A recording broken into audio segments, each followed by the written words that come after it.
Olá a todas e a todos, bem-vindos a mais uma edição do programa Homem que é Homem. E hoje, como algo muito interessante que vamos aqui falar, que é a questão dos direitos da criança com deficiência e o papel dos homens. Portanto, para termos essa conversa de amigos, tenho aqui os convidados Honor Isaías, Orlando Jalane e Jeremias Chamo. Quando falamos da criança com deficiência, sabe que há muita coisa que há uma coisa primeiro que me aparece na mente, que tenho ouvido, na verdade, aqui dentro da nossa sociedade, que é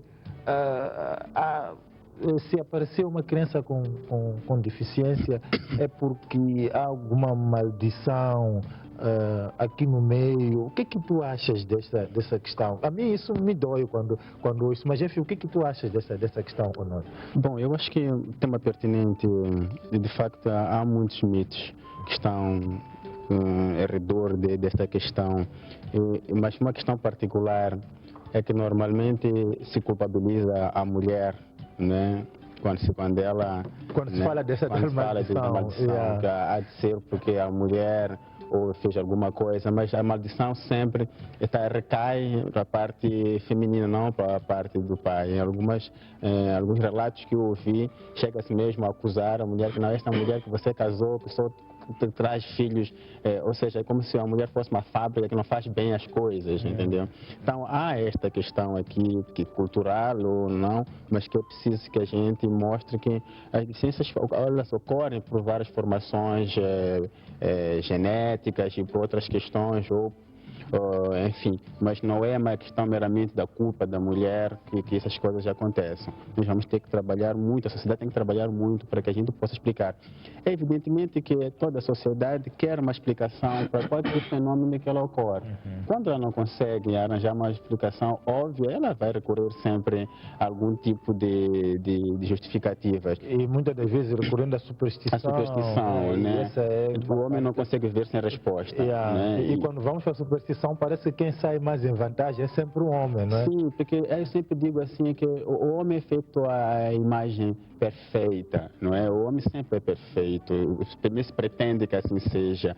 Se nós falávamos aqui em alguns programas que se numa relação sexual o homem tem potência, a culpa é dela, não é dele. Então, assim, essa questão do homem ser colocado como aquele que é perfeito, aquele que é poder, aquele que é força, o fracasso da relação sempre tem que ser da mulher. Orlando, como é que tu olhas para essa questão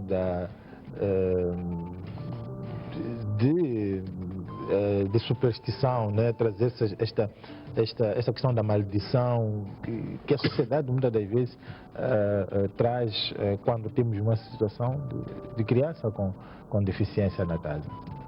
Bom, por mim, esse assunto é muito sensível.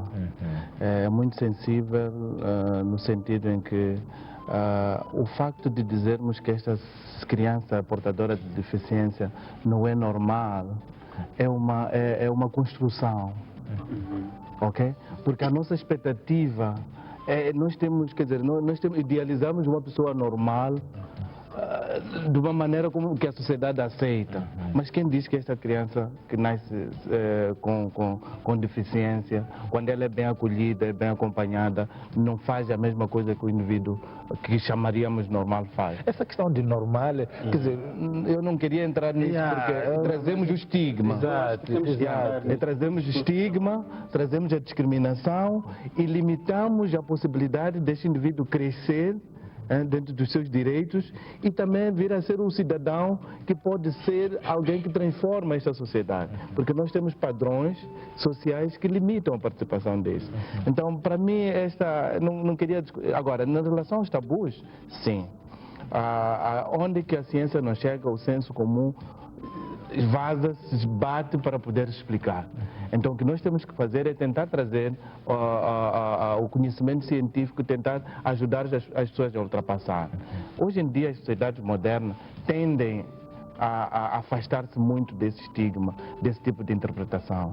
Mas até que ponto, acho que vamos analisar aqui neste programa. Né? Jeremias, o que acha dessa questão? É realmente uma questão muito delicada. A palavra criança deficiente, só por ela só... Não, eu aprendi aqui no programa passado que não podemos tratar criança ou uma pessoa deficiente, ou criança, mas nem podemos tratar portadora de deficiência. É uma criança com deficiência. E isso marcou-me também. Não é? Mas mesmo assim, eu continuo a dizer que uma criança com deficiência...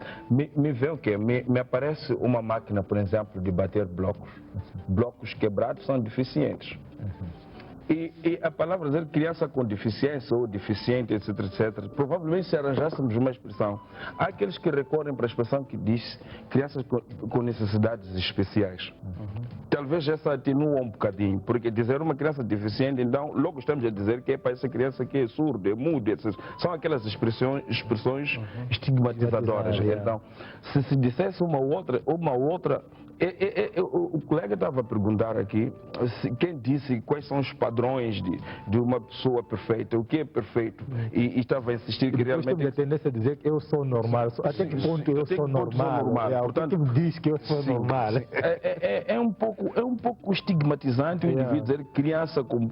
A palavra deficiência, ela por si só, já está a coisa. Mas há uma questão que talvez eu pudesse ir mesmo ao fundo quanto à educação das crianças.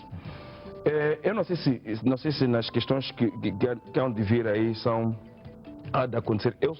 As questões são espontâneas. Sim, tá bom. Apareceu já agora. Mas apareceu uma situação. Eu fui docente. Tínhamos crianças com necessidades especiais. Eu prefiro chamar assim.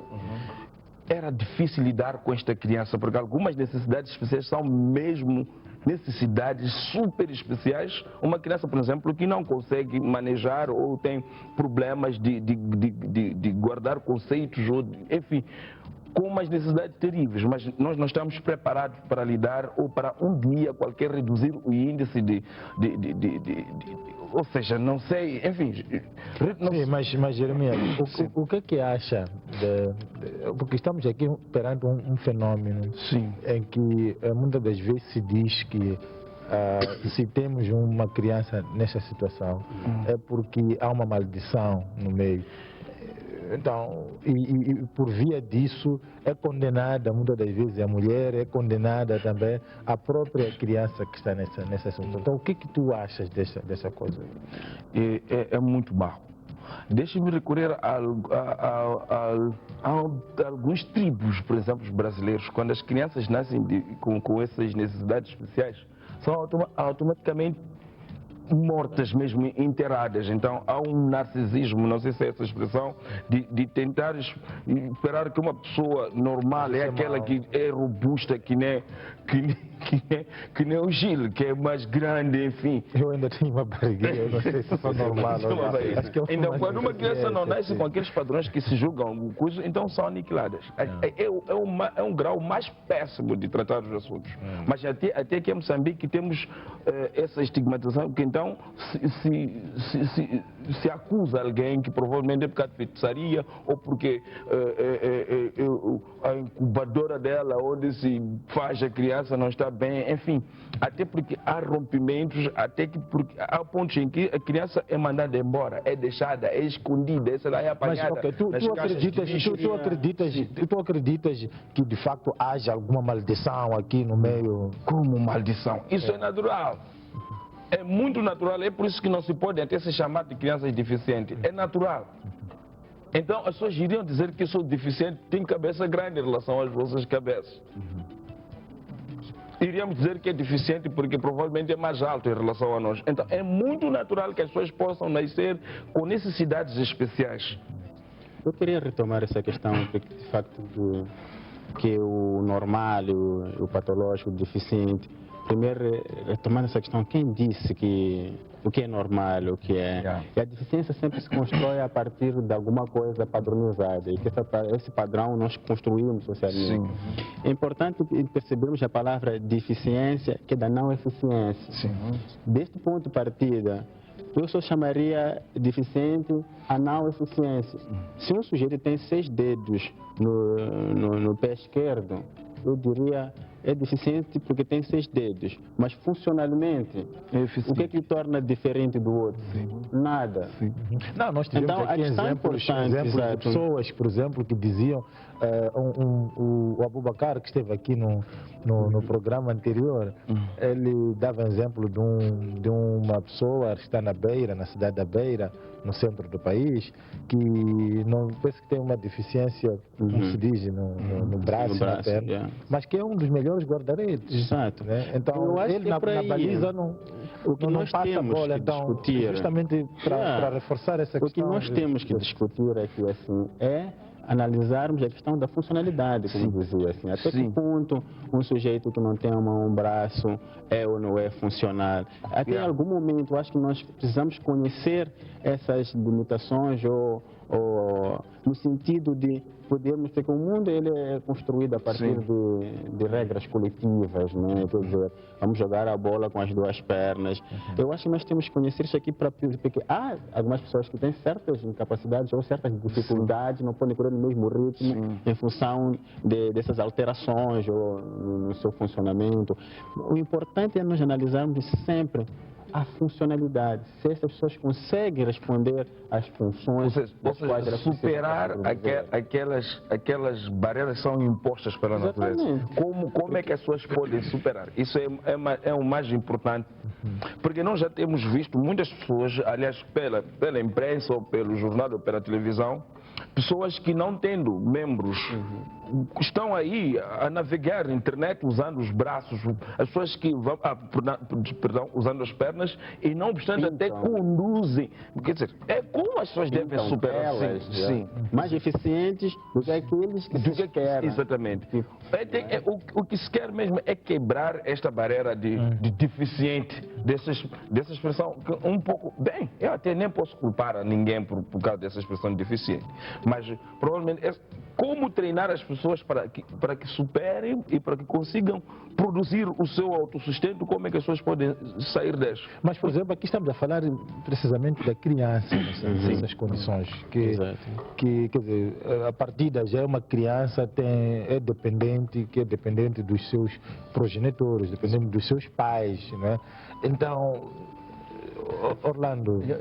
Bom, talvez pudéssemos identificar esse debate delimitando-a no contexto do nosso programa Homem que é Homem. Então porque dentro de um casal, é este o homem que diz que a culpa é da mulher. Então, no caminho de transformação, como é que nós podemos perceber que este indivíduo que nasce também tem os direitos humanos como qualquer outro indivíduo? Porque do ponto de vista legal, este nascimento completo com vida desse indivíduo dá-lhe uma personalidade jurídica. A partir do momento que ele tem personalidade jurídica, se o avô dele diz assim, o avô do Jeremias diz, o filho que for nascer do meu neto Jeremias Tomo, é um nascituro, será o herdeiro de não sei de coisa X. Será que esse indivíduo que vai nascer 10 anos depois, ou 20 anos depois, ou 40 anos depois desse tal Jeremias, desse que é o filho de não sei o que neste caso é o Jeremias, quando ele nascer nessas condições, perde a herança? Ele é um indivíduo, ele tem personalidade jurídica, tem direitos, como qualquer um. Então, nós como pais, como é que nós podemos dizer, ok, nesta situação, o casal, como é que pode colaborar para poder incluir essa criança na educação igual aos outros? Não também com excesso de zelo, mas também contribuir, porque entender, porque como é que nós podemos aprender a viver com uma realidade? O que na realidade tem acontecido? Na realidade o que tem acontecido é que ou o senhor sai de casa, porque tem uma pressão da família. Por acaso ainda ouvi uma reportagem mais ou menos. Ou a mulher e a criança são mandados embora, perdem as condições familiares e tudo mais, não tem proteção. E a família da mulher muitas das vezes diz, ok, minha filha, o que é que nós vamos fazer? Eles devem ter razão porque também são socializados dessa maneira. Então, falta proteção desta criança e da própria mãe. Há uma outra coisa mais grave ainda, no que estava a mencionar. Para além desses 2 pontos, há casos em que a criança é fechada dentro de casa. para não sofrer aquilo que se diz, não sei qual é a expressão, se ela é bullying ou bullying, não sei. Bullying, yeah. É bullying. Bom, eu não conheço essa expressão, eu só ouço muito, parece que é mais, vem do inglês, não é? Não sei se chamamos de gozação, É porque gozação, é estigma, mas é bullying. é uma discriminação. Eu ouço muitos brasileiros já falar no contexto, então não se levam as crianças para a escola. E há uma tendência de as outras crianças, quando vem aquela criança com necessidades especiais, primeiro, até quando são crianças não conseguem se identificar. Acho que nós todos fomos crianças. Quando ainda éramos crianças não percebíamos que o nosso amigo tinha necessidades especiais. Então quando vamos crescendo, depois vamos descobrir que tem problema de deixar cair saliva, etc, etc. É quando nós depois começamos a ver que não, este aqui já não podemos beber do mesmo copo que ele bebeu. Portanto, começamos a lidar essa coisa, é bullying. Não sei se tem estigma. Jeremias, eu acho que há uma armadilha no seu discurso, meu querido amigo. Diga, mano. Quando algumas famílias tendem essas crianças deficientes, como tendido com deficiência, quando escondem, muitas delas não é porque há uma necessidade de protegê-las da agressão do mundo. Elas escondem delas mesmas. Elas mesmas, eu como pai não aceito esta criança. Exatamente. E esta criança, ao ser vista para os outros, remete à minha própria imagem. A minha vergonha, porque qual é a fantasia de um pai, de uma mãe? É sempre ter, minha filha, se nascer vai ser uma menina, vai dançar. E às vezes quando essa filha nasce com deficiência, nem sempre é fácil aceitar esta criança que vem e contraria os sonhos e as fantasias. Os homens esperavam que fosse. Os homens às vezes têm dificuldade de aceitar uma menina porque ele queria um menino.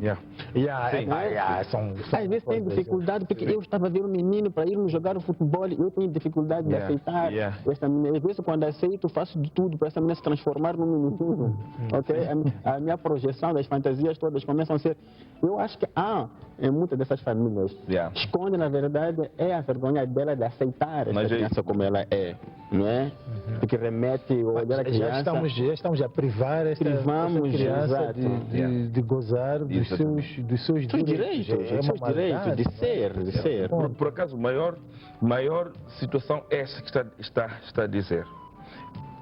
Esconde ou para preservar a família, ou é para preservar a sua imagem.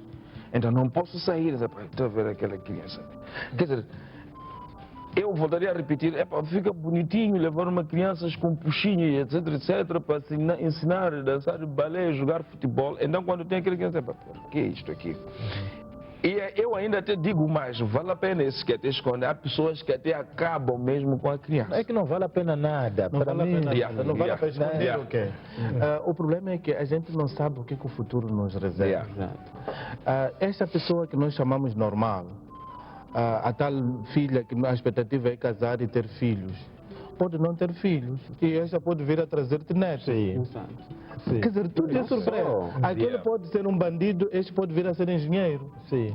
Então, o futuro é sempre uma surpresa. O que é importante, nós partimos do princípio que não há ninguém que pode tirar a vida a ninguém. Essa criança nasceu, é aquilo que nós semeamos, temos que dar todo o amor, porque ela também dá amor. Essas crianças crescem, você sente a ternura, o amor que nos dão.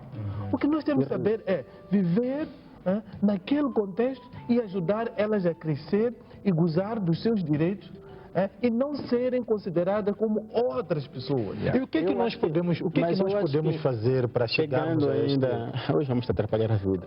Ainda pegando esta questão aqui assim, eu dizia que é preciso que se há uma deficiência nesta pessoa, que ela se manifeste, porque eu sinto que não há um preconceito. Ou seja, quando eu vejo a criança nascer com deficiência, a priori eu imagino que ela vai ter impossibilidade de fazer muitas coisas, sem dar oportunidade a estas crianças aqui de manifestar as suas capacidades de superação e mostrar, se calhar, que não há nenhuma deficiência aqui. Pelo contrário, há uma eficiência nisto aqui. Eu quero recordar aí em casa, estimado telespectador, que estamos a falar dos direitos da criança com deficiência e o papel dos homens aqui. Portanto, contribua aí no Facebook, procure Homem que é Homem adicione. Mas também pode fazer uma carta, envia uma carta, entrega a uma das delegações da televisão de Moçambique e vai nos chegar naturalmente. Nós vamos debater, vamos ter o prazer de discutir essa questão que nos levanta, não é? Agora, o que é que nós podemos fazer tanto para termos de facto vermos preservado os direitos desta criança, primeiro como sociedade, não é? Porque eu gostaria de dividir isto. Exato. Uma parte nós somos homens que estamos aqui e homem que é homem também tem um papel aqui, não é? É muito importante. Mas primeiro como sociedade, o que que deve ser feito para a gente preservar de fato os direitos desta criança? Bom, para mim a primeira coisa que ia dizer é perguntar: esta criança é criança ou não é criança? Então, a partir do momento que nós chegamos à conclusão, quer dizer, assumimos que é criança, como qualquer outra, então ela não pode ser limitada os seus direitos. Então, eu olho essa criança como olharia aquela que nos meus padrões chamaria normal. Ok? E dentro dos meus filhos não discriminaria esta em função de ter uma necessidade especial.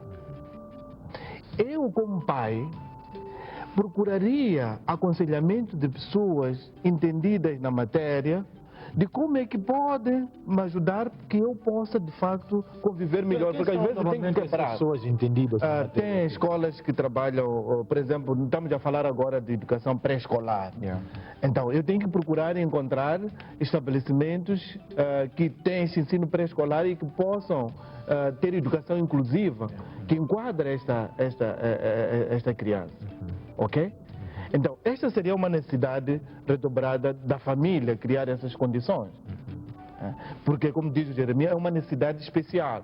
O que quer dizer que, em relação aos outros, provavelmente esta vai precisar de um pouco mais de cuidados especiais. E é também preciso perceber se as políticas sociais, as políticas de educação, de ação social, de saúde, são também inclusivas. E também é preciso saber se dentro da matriz, seja a igreja, porque já estamos a ver de forma ecológica, a igreja, por exemplo, a igreja na Idade Média jogou um papel importantíssimo para aqueles casos que as crianças portadoras que nasciam com necessidade especial, sobretudo doenças mentais, eram mortas elas e a mãe, enterradas ao mesmo tempo. E trouxe-se uma visão católica, sobretudo, de como é que aquela criança é igual a qualquer outra. É uma pessoa, merece vida, não há ninguém humano que deve tirar-lhe a vida. Então, este trabalho todo, temos que ver que não é um trabalho de um setor. A família como célula base, que sempre defendi isto, e todas as instituições que estão à volta, seja elas a parte política, a parte religiosa, a comunidade no geral, tem que jogar um papel fundamental para incluir essa criança na educação. Eu acho que é um exercício, o desafio tem que começar, evidentemente, desconstruindo os preconceitos, as origens dos preconceitos, porque nós estamos a ter uma dificuldade muito grande de aceitar estas crianças. Nos batemos, inclusive, até na forma de abordar. Para mim, quanto maior for a dificuldade de criarmos terminologia, mostra o nosso preconceito. Sabe quando alguém diz, você não é preto, você é negro, mas não é bem negro. Você vê que a dificuldade do sujeito de abordar o tema. E nós temos dificuldade de abordar esse tema. Falamos deficiente com deficiência portadora, tentamos nos esmerar.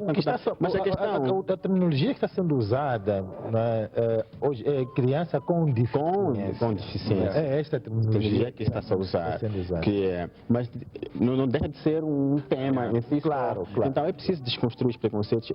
Para analisar os preconceitos, você vê quando, das poucas vezes que pela mídia nos chegam exemplos de pessoas que superam certas barreiras em função da sua constituição ou com a deficiência, eles estavam tudo para tocar o piano só com uma mão.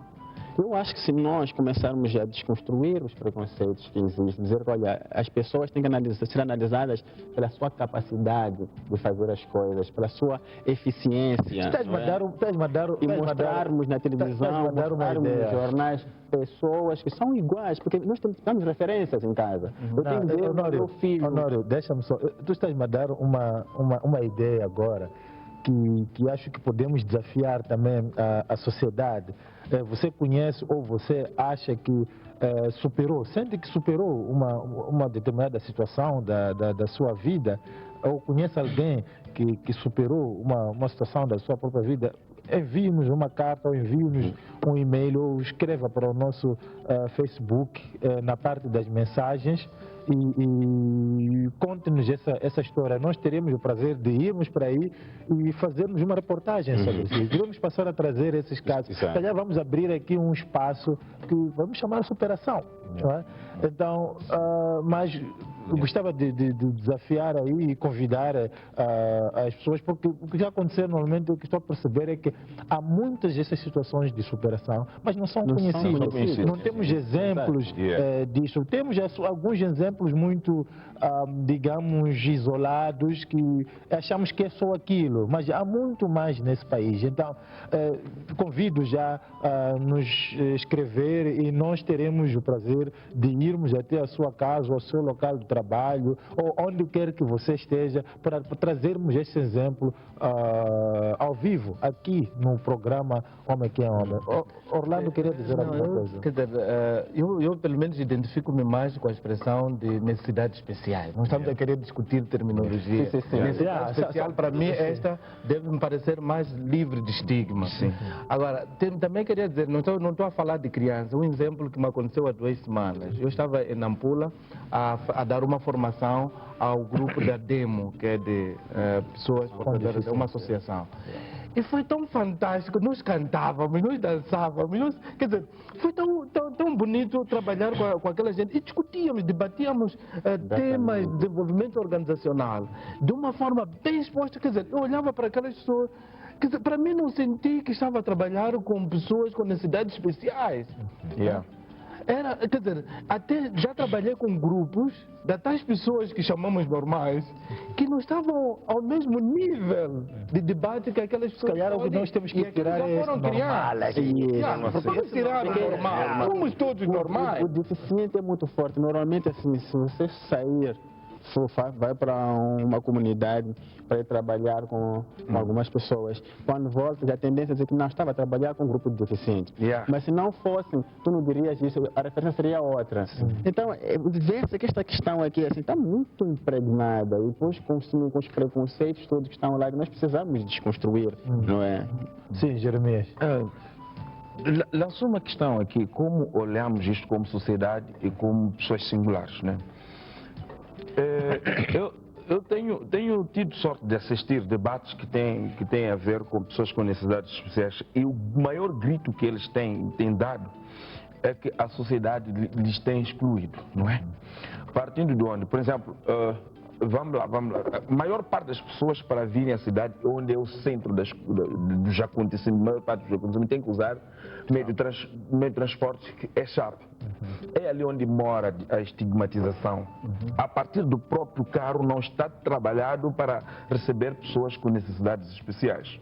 A partir do próprio cobrador também não está preparado. Mas particularmente para a criança. Porque reservamos esse tema, na verdade, hoje, que era mais para falar da criança. Sim, exatamente. Sim. A sociedade também, a partir da criança, tem que, como uma atividade singular, como um pai, tem que começar a adaptar situações para a criança lá em casa, enfim, sentir-se à vontade. Prefiro, por exemplo, na construção da casa, enfim, como é que a criança pode deslocar, como é que a criança pode fazer o uso da casa de banho. Então, a pessoa, singularmente, o pai ou a família, tem que adaptar. Aliás, nem precisa, eu aprendi também, eu estou a aprender muito aqui, que nem precisa ter uma criança ou uma pessoa nessa exatamente, para criar essas condições. Porque você pode ter amigos, pode ter exatamente. Então, já tem que fazer uma casa já adaptada para tem que se adaptar. Tipo Graças a Deus isso já é verificável, por exemplo, nas últimas construções já se verifica. A nível de instituições, mas não a nível exatamente familiar. Eu somente já estou a pensar em porque há uma mudança, porque nas instituições há a questão de que eles têm que cumprir com as disposições que existem, as normativas que surgem, então eles fazem isso. Que esta questão a mim que me preocupa, que as mudanças, os direitos vistos como o que está consagrado, escrito é muito importante, né, que se siga isso, mas há uma necessidade, acho que moral, cívica, de cidadania, que é preciso mudar antes. Que não seja garantir os direitos porque estão assim plasmados, Sim, mas que seja uma questão de imperativo moral da cidadania.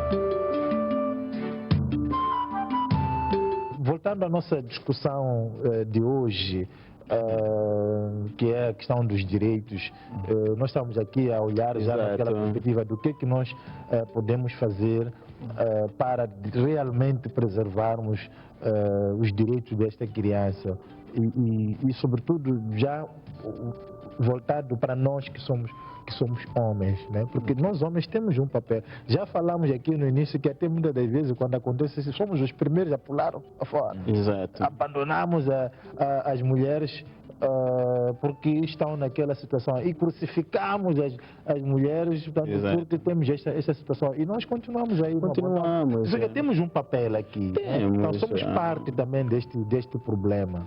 Exato. A criança, a harmonia da criança é quando ela pode crescer numa família. Quando chamamos a família, onde que o pai e a mãe e os outros irmãos estão presentes e partilham a questão da vida. Então, a separação do casal por causa de uma situação desta limita também o crescimento harmonioso da criança.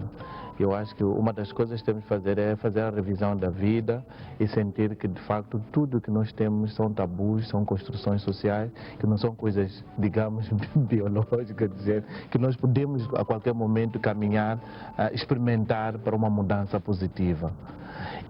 E a sociedade é que ganha com isso. Em relação às políticas, não basta termos políticas inclusivas, é preciso que haja uma boa monitoria, que haja uma boa fiscalização dessas políticas. Por exemplo, qualquer indivíduo que quer construir uma escola, digamos, primária ou não sei o quê, é preciso saber se dentro da planta de construção estão previstas acessos e tudo para pessoas que tenham essa necessidade especial. E tem que fazer parte da aprovação desta construção. E daqueles casos que funcionam os estabelecimentos de ensino primário, é preciso também que eles avancem para construir rampas e tudo mais para permitir a mobilidade dessas crianças. Para que não aconteçam casos iguais àquele caso que aconteceu na Beira, que uma criança foi excluída de uma escola por ser portadora. Então, isso não pode acontecer numa sociedade moderna como a nossa. E aquele caso é um caso que foi para a imprensa. Imagine quantos que não chegam à imprensa. Jeremias, em termos de papel, nós como homens temos um papel aqui, tendo em conta as razões que aqui me referi há pouco tempo. Sim. Precisamos mesmo de lavarmos muito bem as nossas cabeças, se isso me permitem dizer isso aí, para conseguirmos perceber que as coisas acontecem. Aliás, eu não sei o que é o normal, já dissemos isso, o que é o normal. Então, pode acontecer que estava a dizer o Gil aqui, que pronto, está a pensar em construir uma casa para albergar essas pessoas. Portanto, como humano, como seres humanos, nós temos que olhar para essas situações. Agora, veio uma ideia, aliás, lembrei-me de uma situação que aconteceu. Eu dei aulas há bastante tempo ao ensino primário. Então, tivemos situações em que as escolas que não respondiam a essa parte das necessidades, sim, da planta, enfim, das rampas. Tivemos crianças, os nomes não aparecem ali quando estamos a matricular as crianças, não podemos imaginar que este nome é, etc, etc. Mas o que aconteceu quando já se fazia a triagem das turmas, as crianças... Pronto, aconteceu que algumas crianças com necessidades especiais estavam nas turmas dos andares de tipo. É difícil para esperar o 3 de fevereiro para responder isso aí, levantamento estatístico, etc, etc. E nos andares de cima havia dificuldade de se atingir lá em cima. Então, era necessário fazer um exercício muito grande de trocar com as crianças de baixo e acontecia em casos em que diziam que todas as primeiras vão para cima. Então tinha que se tirar toda a turma da primeira classe para baixo e eu queria aquela situação de, sei lá, como é que é? Vamos juntar as pessoas com necessidades especiais e quando nós juntamos as pessoas com necessidades especiais, o que qual é a mensagem que estamos a transmitir? Estamos a dar estigmatização, exclusão, enfim, estamos a dizer que temos uma turma de pessoas de necessidades especiais. Então, para evitar isso aí, trabalhamos com listas e pronto, a criança vai estar no Mas pelo menos esse assunto, pelo menos a nível do sistema de educação, é um assunto que já sendo ultrapassado, portanto, já tem um instrumento também que regula essa questão. A inscrição não pode se colocar aí na ficha de inscrição. A ficha não prevê, na altura de inscrição, dizer ok, ela tem uma necessidade especial, ou não sei o que, para poder, quando forem fazer as turmas, tomarem em consideração. Bom, se acontece, muito bem, mas se não acontece, por favor, seria uma saída. É uma observação que pode ser tomada naturalmente em conta. Honório, já estamos quase no final, algumas, só para terminar, em termos de dizer qual é o papel. Eu acho que o papel dos homens fundamentalmente é importante, que é, mesmo quando a gente não tem um filho com deficiência, temos sido um pouco à margem da educação dos filhos, pensamos que só garantir os recursos, nós temos que estar presentes, em particular quando nós temos um filho com deficiência, a nossa presença tem que ser mais redobrada, sem cair no exagero de zelo, que também é uma forma também de preconceito, de educação. Tratá-los como uma pessoa normal, respeitando sempre os seus limites, isso é extremamente importante. Agora, trabalhar a autoestima, não é? Porque ter uma criança que é estigmatizada pela sociedade, precisa que os pais trabalhem bastante a sua autoestima, é através da nossa presença, nós como os pais, aceitando, mostrando à criança que ela é igualzinho a todo mundo. Respeitando seus próprios limites. Mas 30 segundos só. 30 segundos mesmo. 30 segundos também. Eu não quero imaginar para aquela criança em que os pais se separam por causa desse motivo. É uma pessoa normal. Então, quando ele vai crescer e saber que eu fui a pessoa que separei. Foi a causa da separação. Foi a causa da separação. Eu não quero imaginar os danos daquela pessoa. Pronto, só queria dizer isso. Então, é muito estranho que as pessoas se separem. Tem que haver outros motivos, mas que não sejam por causa dessa situação. Ok, para mim, a questão que temos que dizer é que o normal e não normal é uma questão relativa. Então, o que nós temos que assumir é que todo indivíduo que nasce com vida é uma pessoa normal. Então, temos que tentar encontrar essa questão de ter uma necessidade especial e tentar adaptar-se às circunstâncias. O que temos que fazer é mais respeito, amor, consideração, e nós como família não podemos esperar ter dentro da nossa casa, da nossa família, uma pessoa com necessidade especial. Temos que educar os nossos filhos para ser inclusivos com situação desse gênero. Porque não deixemos isto com uma situação particular daquela família que nasceu alguém com uma necessidade especial, mesmo que não tenha. Se os meus filhos são educados a respeitar isto, na escola vão respeitar, na rua vão respeitar, e vamos reduzir o estigma, vamos reduzir a discriminação.